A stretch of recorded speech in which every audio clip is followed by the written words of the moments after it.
Welcome back to the iGaming experience.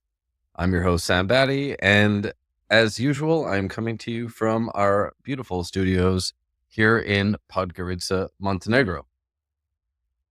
So, solo podcast today, no guest. So you guys are just going to have to listen to my lovely voice for this podcast. And the theme for today, like much of this pod, is some iGaming 101. So again, I'm going to dive into the very basics of this industry and try to break down for newcomers or people just from the outside looking in what it's all about. What are we talking about? How does this all work with iGaming? And so I thought that a good thing to do, and maybe this could have even been part of episode 1, would be to take some of the jargon that you hear in the iGaming industry and break it down. What does it all mean? We use a lot of acronyms. We use a lot of industry specific terms. And I feel like it takes a few weeks to a few months for most people that are new to the industry to come across these terms and then to understand what they actually mean. So we can cut all of that. If you happen to catch this episode before your first day ever joining an iGaming company, you're going to be way ahead of the game.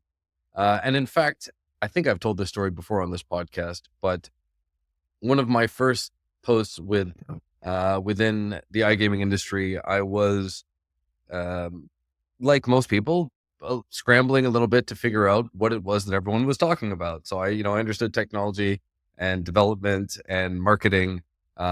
But with every industry, it's not just iGaming. There are some specific terms and some language that you need to wrap your head around if you want to be able to be really effective from the jump.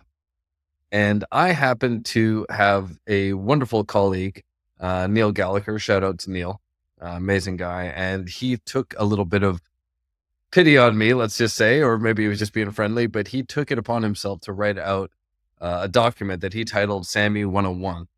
And it broke down for me a few of the things that I'm about to tell you here. His document actually went a little bit deeper. We're just going to go with about 10 to 15 of the most common phrases and acronyms that you'll come across in iGaming.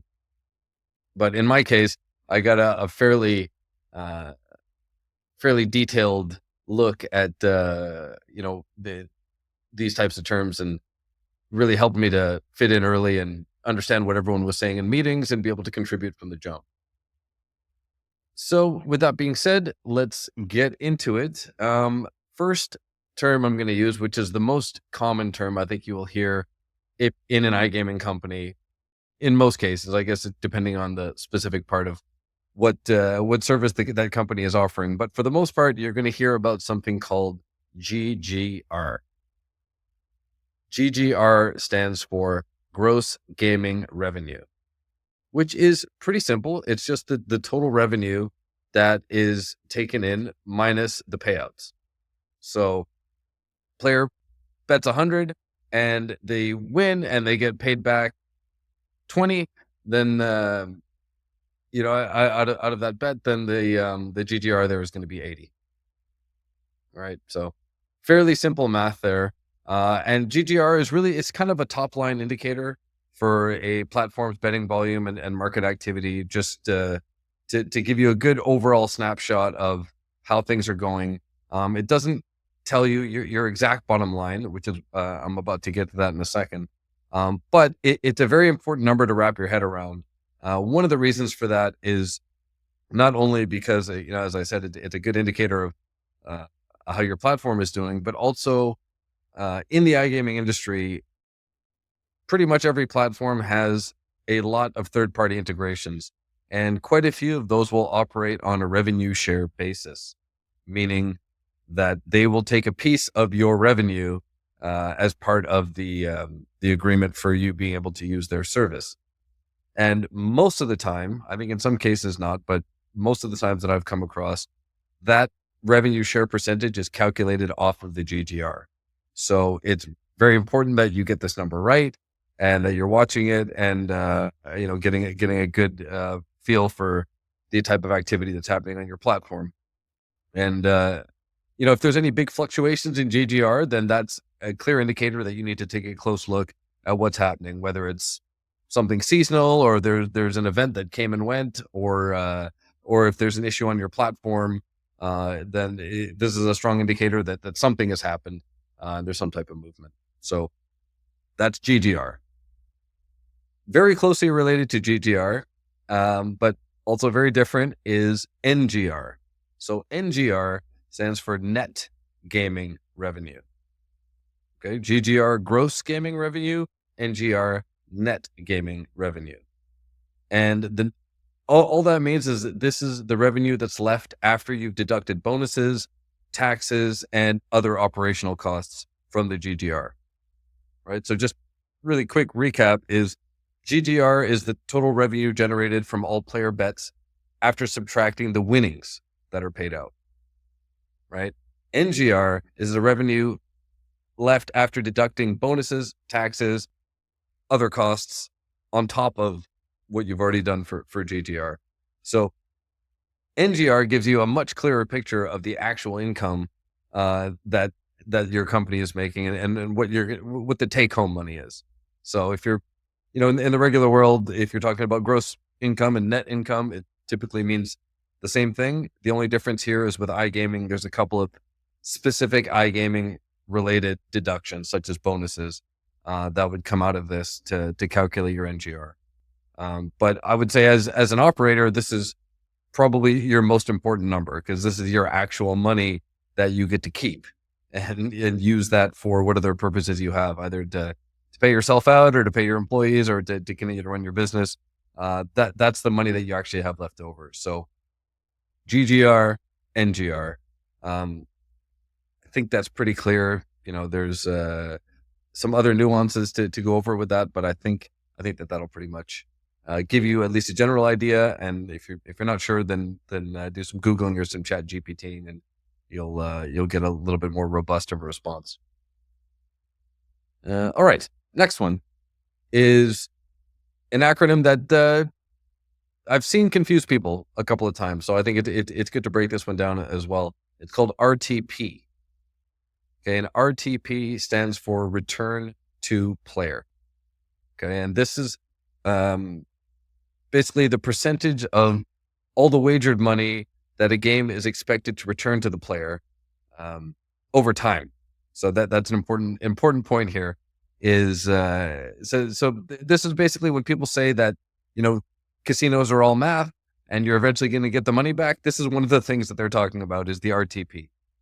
Okay, so it typically ranges between 92% and I think around 98% for casino games and slot games. So what that essentially means is, if there's an RTP set at 97%, then that means that for every $100 that goes in, $97 gets paid back to the player. So let that sink in. I think that might surprise some people that the margin is that slim for the casino, but it is. And that's just the long-term game that casinos and online sportsbooks operators are factoring or calculating their future profits on. So to get more specific into RTP, all the games have different RTPs that's set by the game supplier. And in fact, a lot of these games or the suppliers will have multiple RTPs for the same game. So you could have one game that has a 92 RTP version, another one that has 94, another one that has 97. And really it's just, which one do you choose? It's a balance between, what's going to be attractive to players and what they'll actually play. So the lower the RTP, the better it is for the house, right? So if my RTP is 92 and someone bets, and the total wager is 100, then theoretically $92 should go back. I get to keep 8.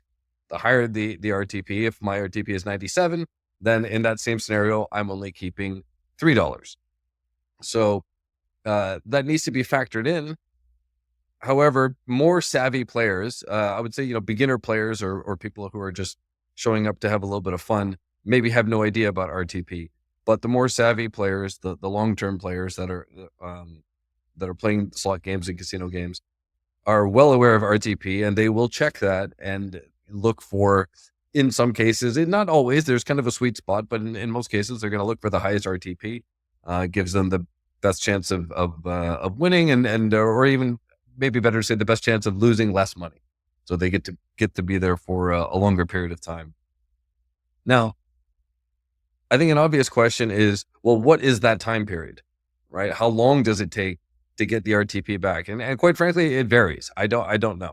And maybe someone can go ahead and educate me if there is a set time when you're expected, as that RTP is to resolve, and that if that 98% or that 95%, whatever it was set to, is actualized, and so the player has got all that back, and you've got your cut. I don't know if there's an actual. I imagine it is in the math that over X number of plays or X number of time, that's when this would definitely balance out. But these games are also meant to be proofably fair and have randomness to them, so you can't exactly. I think it would be very difficult to put it just based on the number of spins or the time period, but just know that over time, this is how the math is set up. It's going to work out, and that's the house edge, right? Is whatever that RTP is for that game. Okay, so that's RTP. Next thing I'll move on to is betting turnover. I think it's sometimes referred to as the handle. The turnover is pretty simple. It's just the total amount wagered. So don't take into account any of the things I mentioned before. Don't take into account bonuses or payouts or anything like that. It's really just if someone wagered $100, then your turnover is $100. If 10 people wagered $100, then your turnover is $1,000. And it's actually a very, well, it seems like it's ballparking things a little bit. It's actually a very important metric for gauging the overall activity and popularity of your platform. So if you've got a really high turnover and you're running your business, your online sportsbook and casino in the way that it should be, then you should be able to look at your turnover and have somewhat of an estimate on what your NGR is going to be, or your overall return. And I think that the higher the volumes are there, the more insights you're going to have on player spending habits, your exposure to risk, all these types of things. So it's an important number to keep an eye on. But just for newbies that are getting into this, just know that turnover means total amount that's wagered. That's it. Okay. Ooh, okay. Very nice one here. So the next two I'm going to do are fairly related. So I'll do them together. So there's two acronyms here: LTV and CAC. Okay. So LTV stands for lifetime value. CAC is customer acquisition cost. All right. Maybe I should have done them in the other order, but the idea is customer acquisition cost is exactly what it sounds like. It's how much money do you have to put out in advertising to get one player to your site to sign up and deposit, right? That's your customer acquisition cost. Your lifetime value is, okay, once I've got that player, how much are they going to be worth to me over time? Okay. And those numbers are great for projections and for operations and, for the higher ups in the company to, decide on strategy and whatnot. But I feel like these things are actually most useful for the marketing team, because it's critical that your customer acquisition cost is lower than the lifetime value, right? So you want to spend less to get the player than what they're going to give back to you over time. All right. And just, in fact, to ballpark a couple of these numbers for you, obviously these are going to vary across markets and across marketing strategies. But typically let's just say like Western Europe or like a more developed country, you're looking at around 150 to maybe I've seen it as high as $400 for a customer acquisition cost. So to get one player to your site, you're spending that much in advertising to just get one player there to sign up for it. But in those same markets, for example, like say typically in a market where let's just say it costs $150 to get a player on, you're looking at a lifetime value. Again, this is very approximate, of like $600 to $800, right? So the amount of time that that player is going to stay on your site and spend money and likely, lose some of their wagers and give back would be about 800. So if it's costing you 150 to get them on, 850 or eight, and they wind up dropping $800, then you've made $650, right? However, if your customer acquisition cost is 150 and the lifetime value of the players in that market are only 100, then you can expect that over time you're going to be dropping a significant amount of money, right? So that's just worth looking at, right? And I'll give you like the full range. Even I would say the lowest I've seen a customer acquisition cost during using traditional marketing techniques is around $20, and that would be for like a very developing market.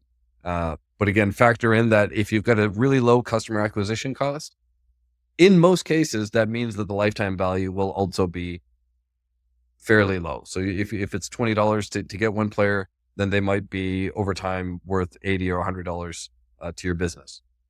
So these are kind of the two key metrics that marketing teams are throwing around. And really the goal is to try and lower your customer acquisition cost to as little as possible. I mean, every now and then you'll put out a campaign and it gets shared by the right person, or it just hits for whatever reason, and you can have some ridiculously low customer acquisition costs for that campaign. But as far as I've seen, it's not something that you can really rely on or factor in as of yet. I'm still searching for that trick. So if anyone's got it, feel free to share with me. But for now, we're going to stick with the traditional numbers that I just gave you there. Okay. So, and now also related is, so we've done the customer acquisition cost. So we've paid to get them on. We know their lifetime value. They're there playing. But what happens if they stop playing, right? What is that called? So typically that's called your churn rate. So that's like the percentage of players who stop engaging with the platform over a given period of time, whatever you've set to calculate that churn rate. So a high churn rate, if you have a lot of players that are signing up, playing a little bit, and then suddenly dropping off, that can signal a whole bunch of issues that you have, right? It could be it's something going on with player satisfaction or even the platform usability. So maybe the player, the promotions aren't incentivizing them to continue playing, or we're not offering them the markets that they want to bet on, or their favorite game isn't there. These are all things that could factor into potentially increasing your churn rate. So monitoring churn rate is really critical because you've already spent a lot of money to get these players onto your site, and you already have their contact info, presumably. You're able to remarket to them. So it is critical to try and re-engage these players. It's a much lower cost than going out and trying to get new players from scratch. So quite often for an operator, there will be specific promotions just for the segment of your player base that is marked as churn. So you can look at new promotions, maybe even a slightly more generous promotion that you might give to some players that are still active, to try and really entice them to get back in there and give it a go. So it's I would say an underrated segment, really, because we're often in the marketing department, we're looking to bring new people on, and we're thinking, let's grow the numbers that way. But you need to think to yourself as well, okay, what about the guys I already have, right? Because that was the big struggle. It's not easy to get players to show up on your site, to sign up, to deposit, and to play and feel comfortable. So if you've gone through all that and all those hurdles and struggles and got these players into your database, your CRM, actually, which I'm about to talk about in a moment, then it really is worth the time and effort to think about how to reactivate these players. And I guess similarly, another term which I'll throw out there is hold ratio. Okay, so your hold ratio is the percentage of total wagers that are retained by the operator after payouts. Okay, so it's kind of like the inverse of like the payout percentage. So you're looking at um, how much money is, let me make this really simple. How much money is staying on your platform? So a player wins, they get paid out. Do they withdraw or do they hang on to it? Right. So these are the, and that's an important one because it shows to in a lot of cases, the stability of your platform. Right. And so your hold ratio is actually a good indicator of the profitability of your platform and also the trustworthiness of it. Do people feel comfortable leaving their funds on there and continuing to play in the future? And so, depending on if your hold ratio is weak and you have people withdrawing right away, then this is something that you can look at and make some adjustments to the markets that you're offering, the odds that you're offering, the way that payouts are handled, and maybe people would be more comfortable to leave their funds on your site. And one of the reasons why that's important is because getting someone to deposit, to take that step of sending money to their account, is a challenge for the iGaming operator, and it's just a step that you would rather the player not have to go through.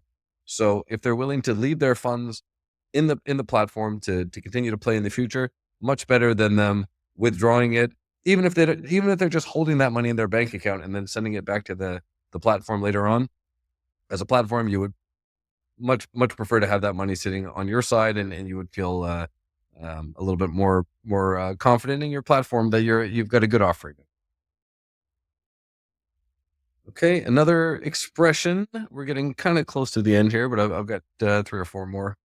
Is betting frequency. I think that's fairly self-explanatory, but it's basically the average number of bets placed by a player, again, like within a given time frame, whether that's a week or a month or a year. It's kind of up to the data team that's crunching this information, how they plan on using it.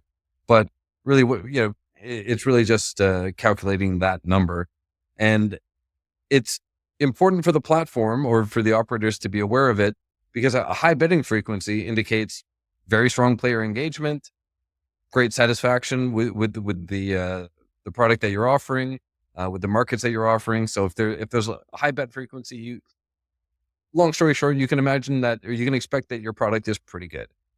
And a low bet frequency, again, this is not a hard and fast rule, but it's likely that there's some things that you need to tweak or add or take away from your site to make it more attractive to players and get more action on there. Because at the end of the day, that's what we're about. That's what we're all about here. It's action. Okay. All right. So that's bet frequency, customer journey. This is a fun one. I like this one because as a marketing guy, it's an interesting experiment, I guess, each time that you try to map out a new customer journey. So again, it's somewhat self-explanatory just in the name, but I'll break it down. A customer journey is the complete process that a player experiences. So this is from the initial discovery of the site to sign up, to deposit and ongoing engagement and retention. So that would be like one initial journey, and then there are journeys within journeys. So someone's already on the site and they're just going ahead and having regular gameplay. You could offer a promotion that leads them onto another journey where they're going to go ahead and accept that promotion, and then that might lead them to another set of games or new markets that they on the sportsbook side that they haven't looked at, and it could lead to just some more fun and engaging experience for your player. And so the idea here really is to avoid stagnation, to stop people from getting bored. So you just map out, key touch points where players may drop off or they may need additional support, and you fill in those gaps, right? It's fundamental for optimizing marketing efforts, just improving overall user satisfaction. You need to set up these customer journeys. You need to monitor them closely. You need to see if players are going through the entire journey, right? So there's, as I just said, there's multiple points along the way. And if there's a particular point where you're seeing drop off or less engagement, then you need to look very closely at that and make some adjustments.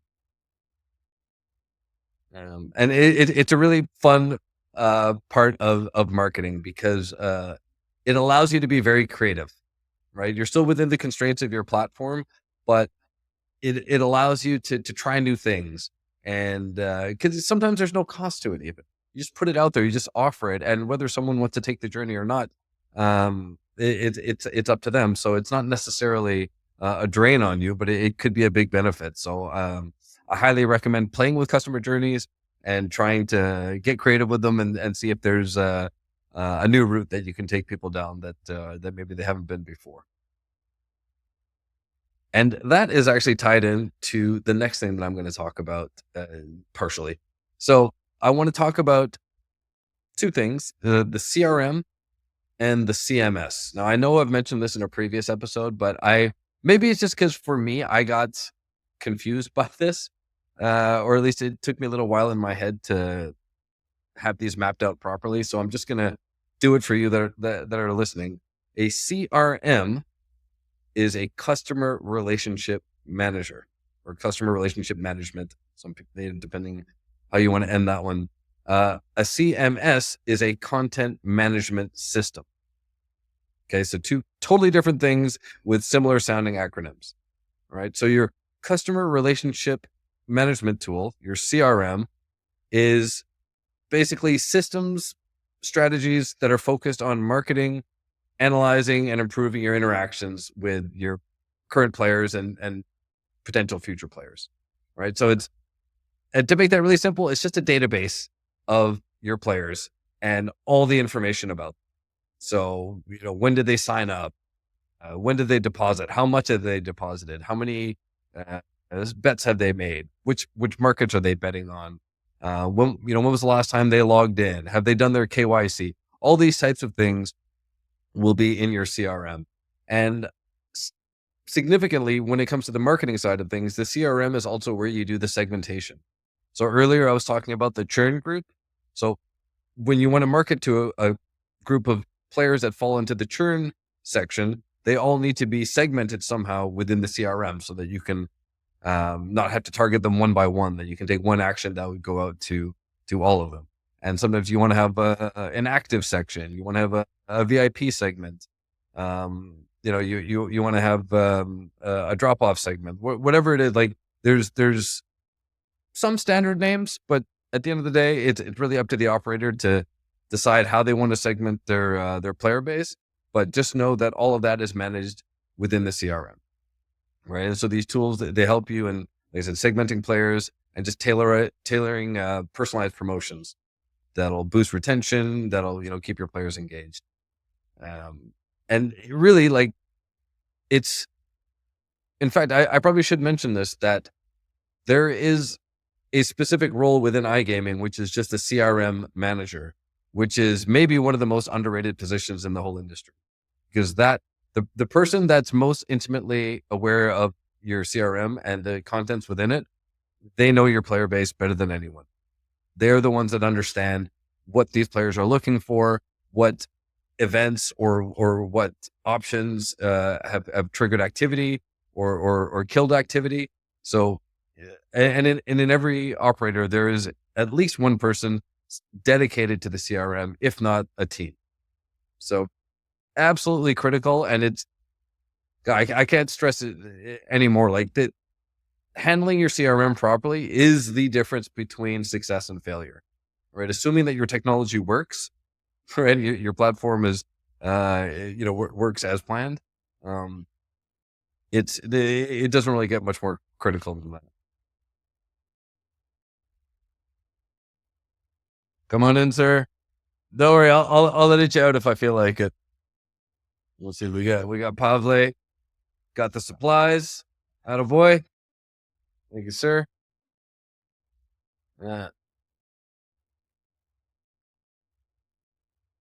Right. So that's your CRM. The CMS is your content management system, right? CRM, customer relationship manager, CMS, content management system. And so the content in the content management system is the content that's on your website. So it's the things that you can see, like the banners and the text and so forth, right? And so these are basically platforms that are used to create, manage, and update the content on your site, really. So create is in less cases, but in a more advanced CMS, you might be able to go in there and create a banner or create an email or something like that. So you're going to use the CMS to control all of those elements. And I think a good way to put it is it's a way to change things on your website without having to be a developer or without having to get a developer to do it for you. So when the developers have made these platforms, they make these content management systems as a feature to allow users to be able to change the content themselves. So in the same way that you would be attaching a file to an email or a message, it's fairly similar with content management systems. It's dragging and dropping files onto places. It's changing text. It's populating different fields within the CMS that relate to something on your website. So like a real simple example is like in many cases you can control the content of the footer from the CMS. So if you wanted to change some of the copy that shows up in there, then you would go into your CMS, you would find the footer section, and chances are there's a spot in there to alter the text. And click save, click publish, goes up on your site. Now, especially with iGaming, these if you've seen one CMS, you've not seen them all. They're very different. So depending on how long the platform has been around, the skill of the developers and the product manager as to how accessible they wanted to make the content to the operators, that will very much have an impact on how good or bad your CMS is. So when you're looking at a platform, actually, as an operator, maybe something that you want to dive into, something really important to look at is how easy is the CMS to use? And if it's not terribly easy, then how technical is your team, or what type of access do you have to the tech team of the platform provider to be able to make the changes that you might need to in a timely fashion? All right, so that's your CMS and your CMS. I like how these are all tied in. I'm tying this into the next point, which, by the way, this is my last couple of points here. Is going into the UI and the UX. So I said that the CMS is what you use to control what's shown on the site. The UI and the UX are also that. So at a bigger level, I guess. So UI, very simply, stands for user interface. UX stands for user experience. I know experience starts with an E, but it's cooler with an X. So we call it UI and UX. So let's start with UI. UI, the user interface, is very simply the visual design and the layout of a platform. So that's including like buttons, menus, overall aesthetics. Right? That's your user interface. What do people actually see and click on and interact with? And like a really well-designed UI can make a huge difference in your player retention. If people get to the site and is it pretty? Is it nice to look at? Is it intuitive? Right. And the intuitive part would lead into the next bit, which is the UX. So while you've got your UI and all the components are there, what is the experience for the user? How does it actually feel to use these things? And like a really simple example would be like a lot of the times when you get into a website and you're looking for the customer support button or someone to talk to, people will often look down to the bottom right corner to look for like a little live chat button. And if they don't see that, they'll probably scroll down to the footer and look for a contact us or a support button. So that's your UI. And then the UX part of it would be making those bits easy to find or in places that people would normally look. So if that contact button is hidden somewhere else on a different page or in the header or something, then that might not be a great user experience. So you kind of mark down the UX on that. So just be aware that there's, even though they sound the same and they're often said together, they are very different things, right? And a good UI designer will also have a very strong understanding of UX. And in fact, this is like a good aside here. One of the reasons why I wanted to do this podcast is because when it comes to UI and UX and a lot of the things in iGaming, it's so industry specific. Like it's so helpful to have an experience in the industry, to have experience using online sports books and casinos, and that goes along with any technology development where UI and UX come into play. It's having familiarity with the product itself from a more intimate level than just from a designer or developer level, but also as a user. You need to really understand, how does it feel to use these things? Do you want to go back there? Right. And a lot of these, the things that annoy us about other sites, we might not even be aware of it. Right. That you go to a site and maybe you click on this thing and I don't know, it takes a little bit longer than the other buttons, or it's not as accurate. The part that you click on doesn't feel like, maybe you should have moved your mouse a little bit to the side or something to click on the right thing. And that adds up to you not going back to the site, or you picking a competitor because maybe their UX is just, even if it's like 1% nicer, that adds up over time, and you might not notice it yourself, but uh, I've taken note of it for myself. So I know, like, there are some programs, for example, if I'm going to open an application and one of them takes 1 second to open and another one takes 2 seconds to open, subconsciously I'm going to that 1 second one, even if the other program might even be more appropriate for what I'm trying to do. But it's just those little tiny things that really do add up and make a big difference. So just an important thing to be aware of, to keep your eye on. And that's it for my list for now. I'm gonna be doing something like this periodically. I think it helps me as well to just solidify these ideas in my head. But with this list, it's very basic things. But I plan, as this podcast progresses to do more deeper, advanced topics as well. So, gonna give you the basics now, gonna get you warmed up, and then we're gonna dive in deeper. So, with some of the guests that I'm gonna have, things might get a little bit more uh, technology specific and industry specific, so that we can really get granular, dive deep, and understand these things on an expert level, or at least hear from the experts on the details of it. But that's for the future. So for now, that's it. I hope you got some value out of this 101 class, and learned a thing or two about some of the jargon that we use in iGaming, and then also how that is specifically applied to our industry.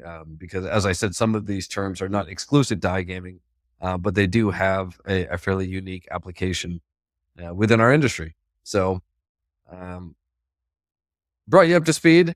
As I said, I'm your host, Sam Bhatti, and coming to you from Podgorica, Montenegro, and just wanted to represent and share my knowledge on this. So, thanks for listening. Thanks for checking us out, and we'll check you next week. Bye.